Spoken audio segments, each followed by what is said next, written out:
Hello viewers, welcome to my blog. তো আজকে আপনাদেরকে আমি দেখাতে যাচ্ছি কিভাবে অ্যাপেলস দিয়ে অ্যাপেল পাই বানাতে হয়। তো দেখতে পাচ্ছেন আপনারা, আমরা একটু আগে অ্যাপেলসগুলো গাছ থেকে পেড়ে এনেছি। দেখেন সুন্দর করে এগুলোকে ফার্স্টে স্লাইস করতে হবে।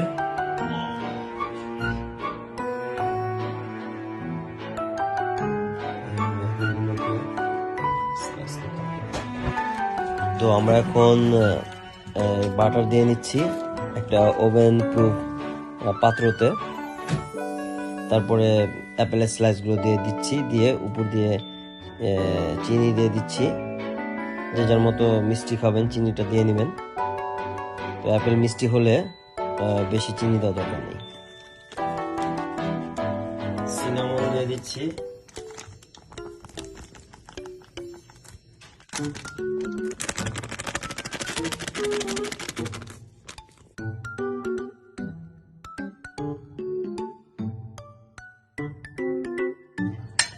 চিনি আর দারচিনি গুঁড়ো যেটা দিয়েছি আমরা, তারপর আমরা ভালো করে মিক্স করে নিচ্ছি। ভালোভাবে মিক্স করতে হবে, তাহলে এখানে হাতে মিক্স করতে পারেন। ওটস দিয়ে দিচ্ছি 2 ডেসিলিটার।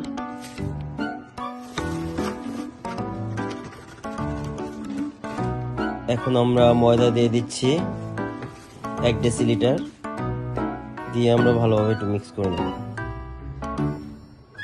2 ডেসিলিটার ময়দা দিয়ে দিচ্ছি। আর এখানে বাটার দেখতে পাচ্ছেন, 150 গ্রাম বাটার দিয়ে দিচ্ছি।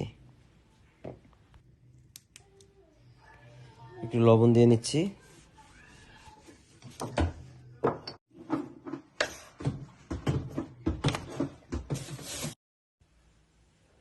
মিক্স করে নিচ্ছি সবকিছু একসাথে। তারপর উপর দিয়ে এভাবে আপনারা ছিটিয়ে দিয়ে দিবেন।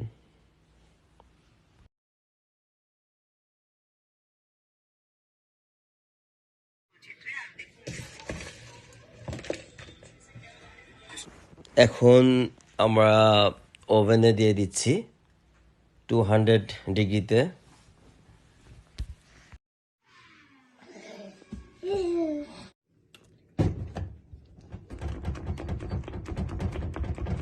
ভ্যানিলা সস করে নিচ্ছি, যেটা নাকি অ্যাপেল পাইয়ের উপর দিয়ে তারপর আমরা খাবো। সো ভিউয়ার্স, আমাদের অ্যাপেল পাই রেডি টু ইট। তো আশা করি আপনাদের ভিডিওটা ভালো লেগেছে। আর অ্যাপেল পাই সুইডেনে খুবই একটা পপুলার খাবার। এটা কফির সাথে, চার সাথে খাওয়া যায়। সো আজকের মতো এখানে শেষ করছি। Take care, bye by.